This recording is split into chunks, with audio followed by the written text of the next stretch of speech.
Well, good morning. This is Ian R. Crane. It is an absolutely glorious Friday morning down here in the southwest of England. As you can see, the sun is just rising over the horizon, and well, it's beautiful. It's about probably about 6 or 7 degrees, a little bit of breeze, so hopefully there's not going to be too much wind noise here on the camera. In fact, I might just put the mufflers on just to try and give it a little bit of protection.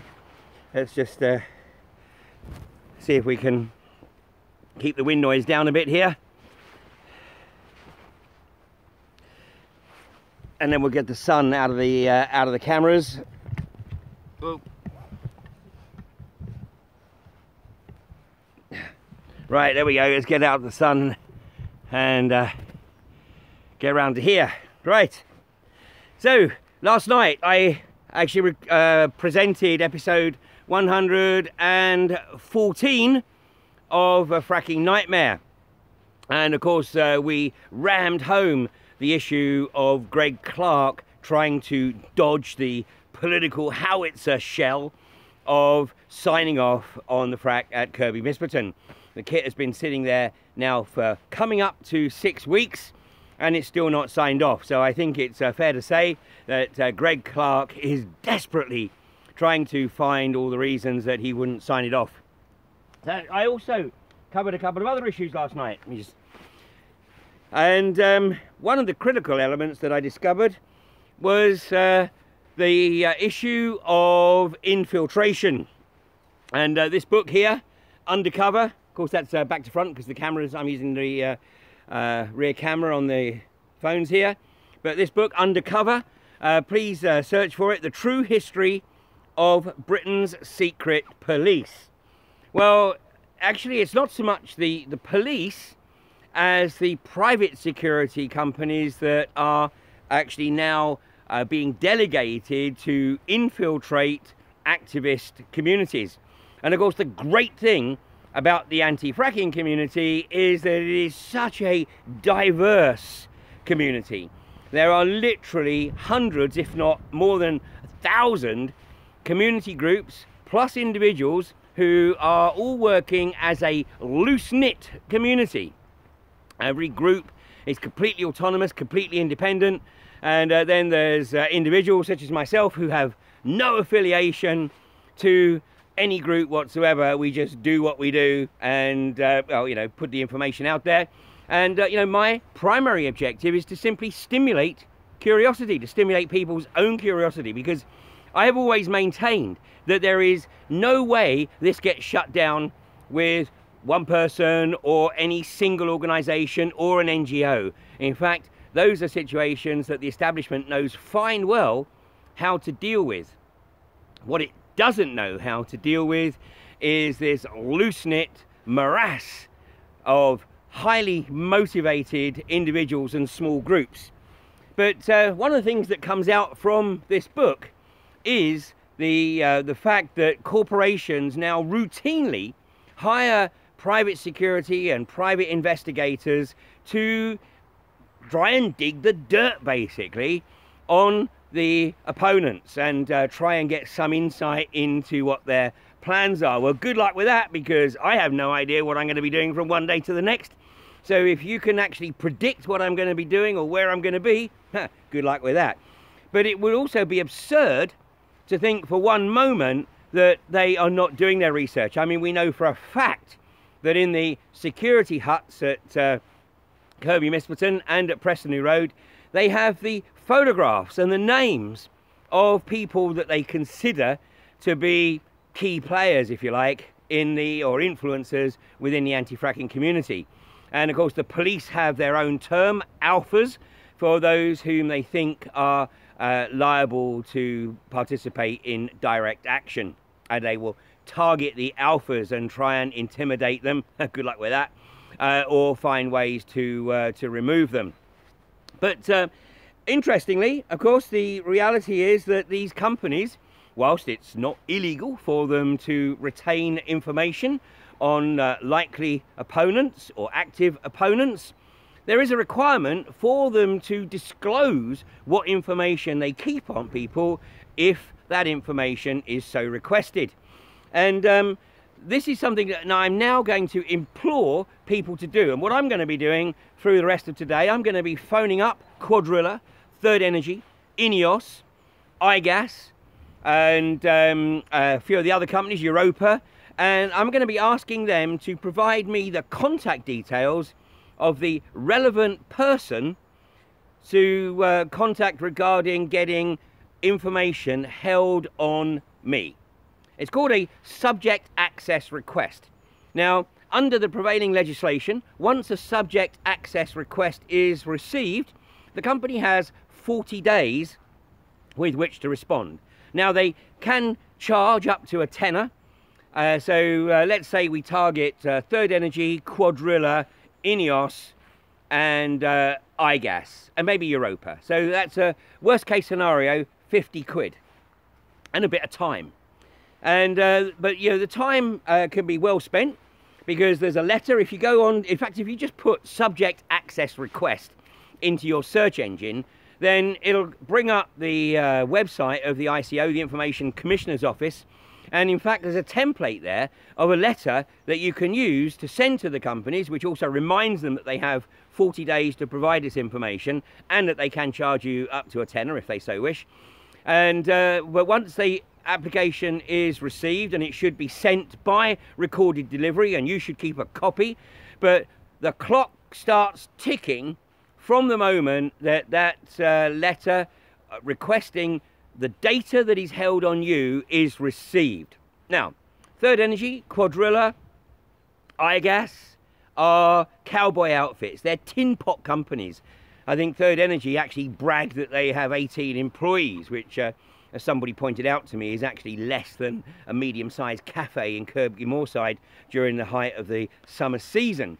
But if they receive a few hundred subject access requests, it's you know, going to perhaps give them a little bit of an administrative headache, particularly whilst they're still sitting on tenterhooks, wondering if or when even Greg Clark is going to sign off on their frack. Of course, under the guise of the Oil and Gas Authority, but we covered that extensively last night on Fracking Nightmare, and that is on Facebook already, and it'll be up on my YouTube channel a bit later this morning. So, subject access requests, and you know, I mean, it's crazy to think that they don't have anything. I mean, when I rocked up at Horse Hill a while ago, you know, the police were trying to find out who I was, the Surrey police, saying, "Who are you? Can we have your name, sir?" And no.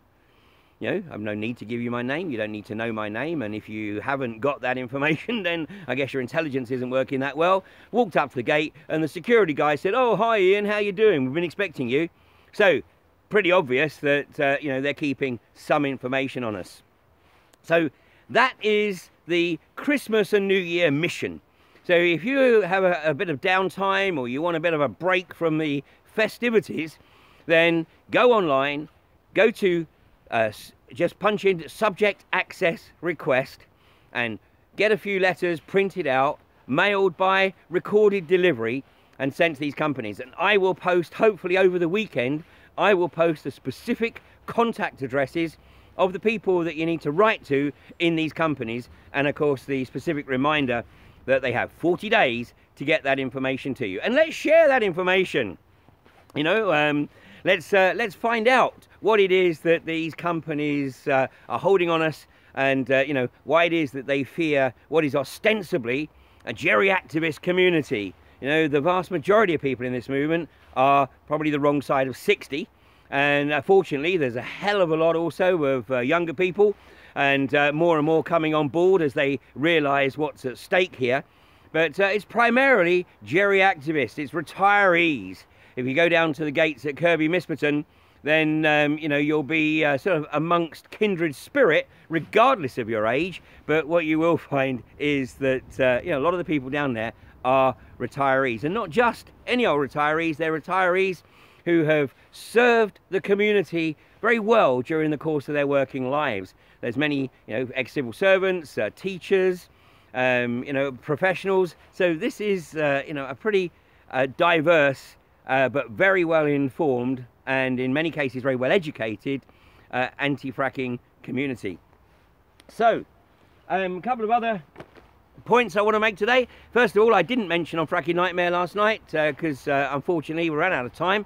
But Tagger Barclays, the Tagger Barclays campaign continues apace, and yesterday we saw the result of undercover policing outside Barclays in Preston, where these plainclothes officers literally jumped on Vanda and pushed her to the ground, despite the fact that she was simply using Christmas spray, Christmas snow spray and chalk spray to tag a Barclays. So this is not criminal damage, and it just literally washes off.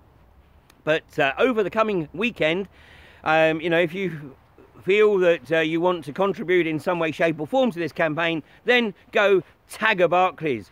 Tag it with Toxic Bank or Frack Off or whatever, you know, comes to mind. If you've got a template, fantastic. If not, a bit of random freehand graffiti will certainly do the job. And of course, take the opportunity to share with Barclays customers and with Barclays employees that they are the 78% owner of Third Energy. So it is effectively Barclays Bank looking to frack at Kirkby Misperton. So we're coming, you know, it's now December 15th. It's just 10 days before Christmas. And so I think it's pretty safe to say that if Greg Clark is thinking of signing off the permission for Barclays to frack at Kirkby Misperton, that will be political suicide. So I think it's likely to maybe get signed off on Christmas or the Friday before Christmas, and maybe, you know, with permission to start in the new year. But if he signs it off on that Friday before Christmas, the likelihood is that it'll get lost in the press. But of course it won't be lost on the anti-fracking community, and it will be shared extremely widely. So let's use the next 2-3 weeks to really try and spread the word and get creative in finding ways to reach out to other activist communities that perhaps can, you know, come on board and provide support. And of course then at some future date then we can reciprocate. But let's build the support, because if and it is a big if now, I guess, Greg Clark does sign off on the Barclays Bank frack, then, you know, we need literally hundreds, if not thousands of people to come to Kirkby Misperton to witness that frack. And also it's time as well to share the fact that there is an increasing potential for local authorities to change, modify the permissions. And this is what we're seeing at Prestonby Road. And it's almost like Lancashire County Council just given up. It's like, well, you know, we didn't want this in the first place. It was taken out of our hands by Saeed Javid. So yeah, just do what the hell you like. And then, you know, we'll worry about the consequences later. Maybe there's a perverse train of thought here that says, you know, the sooner they crack on and the more outrageous it becomes, then actually the more likelihood there is that people will actually wake up to what's really occurring and realise that we are living in a corporatist police state. And if you're interested in looking at the evidence to support that, then, you know, take a look at last night's episode of Humanity versus Insanity, which was the 100th episode, where I was joined by Mike Robinson of UK Column, and we discussed this, and were in disgust of this advancing, rapidly advancing, corporate-driven police state, and of course the push towards using private security to force through the corporate agenda. So anyway, the message for today is subject access request. So, you know, do your own research, punch in subject access request, look at what it is that you are entitled to receive under the Data Protection Act, and let's literally use what legislation is in place to tie these companies in knots. You know, there's more than one way to skin the proverbial cat. And you know, from my perspective, a tenner to the 5 companies I mentioned, 50 quid, is a pretty sound investment. And I look forward to you know, finding out what it is that they have on me. They'll you know, and if I don't think that they're being completely honest, then I can always go to the Information Commissioner and ask him to pick up the case for me. And you know, then we can share, and we can, you know, see how these companies, how much information these companies are keeping on us. And you know what? I understand why it is that they're running scared. They should be running scared. They're on a losing battle. You know, some of these guys like Francis Egan and John Dewar are drawing outrageous salaries on the basis that they just keep this Ponzi going for as long as they possibly can. But my sense is that, you know, their time is coming to an end, and they'll be riding off into the sunset. So thanks for joining me again during the week, and I'll be taking the weekend out and back on Monday morning with the 8:30 AM live streams. And by the way, well done to all the people in Morton who went to the Rydale District Council meeting last night.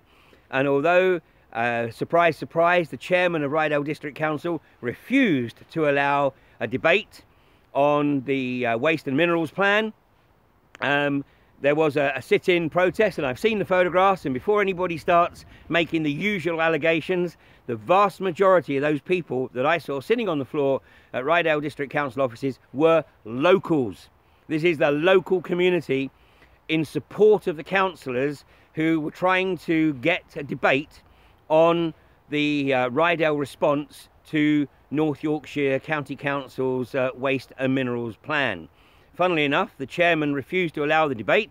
This is almost a repeat of what happened 2 years ago. And although this time a couple of the councillors tried to get a vote to suspend standing orders, that vote was defeated. But apparently Rydale Council have agreed to set up a special meeting to actually have this very important debate. So well done to people of Rydale, and I'm sure we're going to see much more of this, local communities taking direct action against these nosy mother-frackers. So have a great weekend, and I'll catch you with you on Monday.